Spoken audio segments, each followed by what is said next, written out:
Hello friends, ओम श्री गणेशाय नमः। ओम नमः शिवाय। आप सभी का स्वागत है आपके अपने यूट्यूब चैनल पर।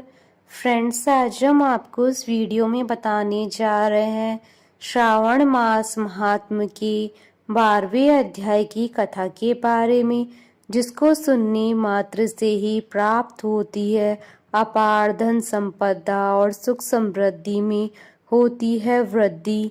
फ्रेंड्स, वीडियो शुरू करने से पहले आपसे रिक्वेस्ट है, अगर आप हमारे चैनल पर नए हैं और आपने अभी तक चैनल को सब्सक्राइब नहीं किया है तो प्लीज़ सब्सक्राइब कीजिएगा चैनल को, साथ ही प्रेस कीजिएगा बेल आइकन को, जिससे नए वीडियो से रिलेटेड नोटिफिकेशन आपको तुरंत प्राप्त हो सके। और वीडियो पसंद आने पर वीडियो को लाइक और शेयर जरूर कीजिएगा, ताकि सभी भक्तों को इस वीडियो का लाभ प्राप्त हो सके। और कमेंट बॉक्स में ओम नमः शिवाय जरूर लिखिएगा। श्रावण मास महात्म सभी प्रकार के विघ्नों का नाश करने वाले तथा सारी सृष्टि का पालन करने वाले श्री गणेश जी तथा ज्ञान के दाता देवी श्री सरस्वती जी तथा सब पुराणों के कर्ता श्री व्यास जी तथा श्री गुरुदेव जी के चरण कमलों में नमस्कार करके भगवान की श्रद्धा और भक्ति रस में डूबे हुए श्रावण मास की कथा कहती हूँ। स्वर्ण गौरी व्रत का वर्णन तथा व्रत कथा। ईश्वर बोले, हे ब्रह्मपुत्र, अब मैं स्वर्ण गौरी का शुभ व्रत कहूंगा।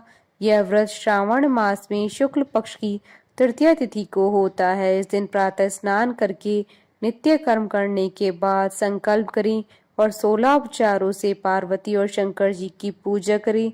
इसके बाद भगवान शिव जी से प्रार्थना करें, हे देव देव आइए, हे जगतपते, मैं आपसे प्रार्थना करता हूँ, हे सुर सत्तम, मेरे द्वारा की गई पूजा को आप स्वीकार करें। इस दिन भवानी पार्वती की प्रसन्नता और व्रत की पूर्णता के लिए दंपतियों को 16 वायन प्रदान करें और द्विज श्रेष्ठ की प्रसन्नता के लिए मैं ये वायन प्रदान करता हूँ, ऐसा करें। चावल के चूर्ण के 16 पकवानों से 16 बांस की टोकरियों को भरकर तथा उन्हें वस्त्र आदि से युक्त करें और पुनः 16 द्विज दंपतियों को बुलाकर इस प्रकार कहते हुए प्रदान करें, व्रत की संपूर्णता के लिए मैं ब्राह्मणों को यह प्रदान कर रहा हूँ। मेरे कार्य की समृद्धि के लिए सुंदर अलंकारों से विभूषित तथा पतिव्रत्य से सुशोभित ये शोभामयी सुहागिन स्त्रियां इन्हें ग्रहण करें। इस प्रकार 16 वर्ष अथवा 8 वर्ष या 4 वर्ष या 1 वर्ष तक इस व्रत को करके शीघ्र ही उसका उद्यापन कर देना चाहिए। पूजा के अनंतर कथा का श्रवण करके वाचक की विधिवत पूजा करनी चाहिए। सनत कुमार बोले, हे प्रभु, इस व्रत को सर्वप्रथम किसने किया? इसका महात्म कैसा है? इसका उद्यापन किस प्रकार करना चाहिए? वह सब आप मुझे बताएं। ईश्वर बोले, हे महाभाग, आपने उत्तम बात पूछी है। अब मैं आपके समक्ष मनुष्यों को सभी संपदाएं प्रदान करने वाले स्वर्ण गौरी नामक व्रत का वर्णन करता हूँ। पूर्व काल में सरस्वती नदी के तट पर सुविला नामक विशालपुरी थी। उस नगरी में कुबेर के समान चंद्रप्रभ नामक एक राजा था। उस राज्य की रूप लावण्य से संपन्न, सौंदर्य तथा मंद मुस्कान से युक्त और कमल के समान नेत्रों वाली महादेवी और विशाला नामक 2 भार्याएं थी। उन दोनों में ज्येष्ठ महादेवी नामक भार्या राजा को अधिक प्रिय थी। आखेट करने में आसक्त मन वाले वे राजा किसी समय वन में गए और सिंहों, शार्दूलों, सूकरों, वन्य भैंसों तथा हाथियों को मारकर प्यास से आकुल होकर उस घोर वन में इधर उधर भ्रमण करते रहे। राजा ने उस वन में चकवा चकवी तथा बतखों से युक्त भ्रमरों तथा पिकों से समन्वित और विकसित मल्लिका, चमेली, कुमुद तथा कमल से सुशोभित अप्सराओं का एक सुंदर सरोवर देखा। उस सरोवर के तट पर आकर उसका जल पीकर राजा ने भक्ति पूर्वक गौरी का पूजन करती हुई अप्सराओं को देखा। तब कमल के समान नेत्रों वाले राजा ने उनसे पूछा, आप लोग ये क्या कर रही हैं? इन पर उन सब ने कहा, हम लोग स्वर्ण गौरी नामक उत्तम व्रत कर रही हैं। यह व्रत मनुष्यों को सभी संपदाएं प्रदान करने वाला है। हे नरश्रेष्ठ, आप भी इस व्रत को कीजिए। राजा बोले, इसका विधान कैसा है? इसका फल क्या है? मुझे यह सब विस्तार से बताएं। तब वे सारी स्त्रियां बताने लगी, हे राजन, यह स्वर्ण गौरी नामक व्रत श्रावण मास की शुक्ल पक्ष की तृतीया को किया जाता है। इस व्रत में भक्ति पूर्वक अत्यंत प्रसन्नता के साथ पार्वती तथा शिव जी की पूजा करनी चाहिए। पुरुष को 16 तारों वाला एक डोरा दाहिने हाथ में बांधना चाहिए। स्त्रियों के लिए बाएं हाथ में या गले में इस डोरे को बांधना चाहिए। यह सब सुनने के बाद संयत चित्त वाले राजा ने भी उस व्रत को संपन्न करके 16 धागों से युक्त डोरे को अपने दाहिने हाथ में बांध लिया। उन्होंने कहा, हे देव देवेश, मैं इस डोरे को बांधता हूँ, आप मेरे ऊपर प्रसन्न हो और मेरा कल्याण करें। इस प्रकार देवी का व्रत करके वे अपने घर आ गए। राजा के हाथ में डोरा देकर ज्येष्ठ रानी महादेवी ने पूछा और सारी बात सुनकर वह राजा के ऊपर अत्यंत कुपित हो उठी। राजा ने कहा, ऐसा मत करो मत करो, लेकिन रानी ने उस डोरे को तोड़कर बाहर एक सूखे पेड़ के ऊपर फेंक दिया। उस डोरे के स्पर्श मात्र से वह वृक्ष पल्लवों से युक्त हो गया।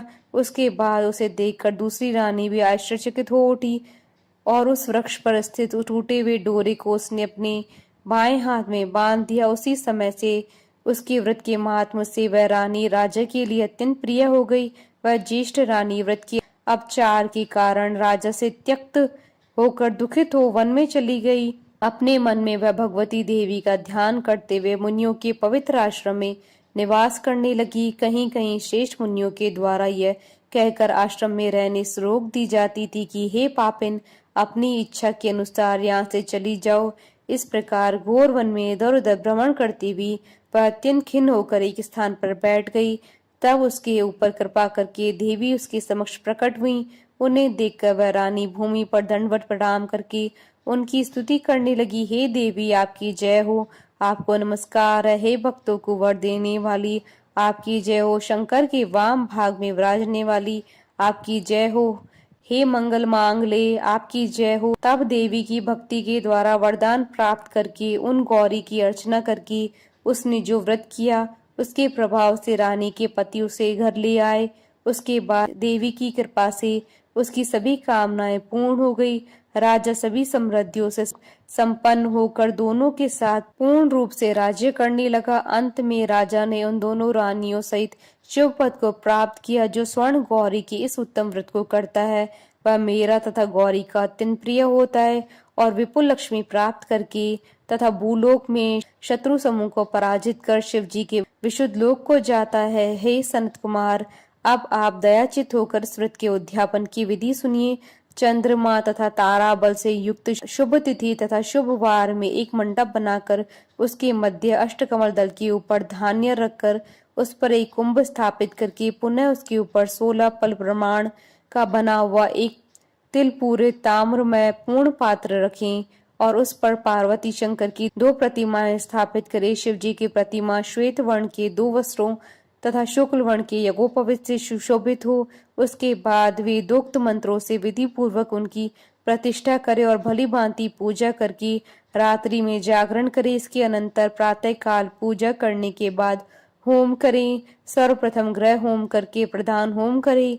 हवन के लिए यह मिश्रित तिल घृत से पूर्ण रूप में सशक्त होना चाहिए। 1000 अथवा 100 आहुति डालनी चाहिए। उसके बाद वस्त्र अलंकार तथा गौ के द्वारा आचार्य की पूजा करनी चाहिए और वायन प्रदान करना चाहिए। उसके बाद ब्राह्मणों को भोजन कराना चाहिए। साथ ही 16 दंपतियों को भी भोजन कराना चाहिए। अपने द्रव्य सामर्थ्य के अनुसार उन्हें भूयसी दक्षिणा देनी चाहिए। अंत में हर्षोल्लास से युक्त होकर बंधुजनों के साथ स्वयं भोजन करना चाहिए। इस प्रकार श्री स्कंद पुराण के अंतर्गत ईश्वर सनत कुमार संवाद में श्रावण मास महात्म्य में तृतीया में स्वर्ण गौरी व्रत 12वां अध्याय पूर्ण हुआ। बोलिए भगवान शंकर माता पार्वती जी की जय। हमारे साथ इस वीडियो में अंत तक बने रहने के लिए आपका धन्यवाद। ओम श्री गणेशाय नमः। ओम नमः शिवाय।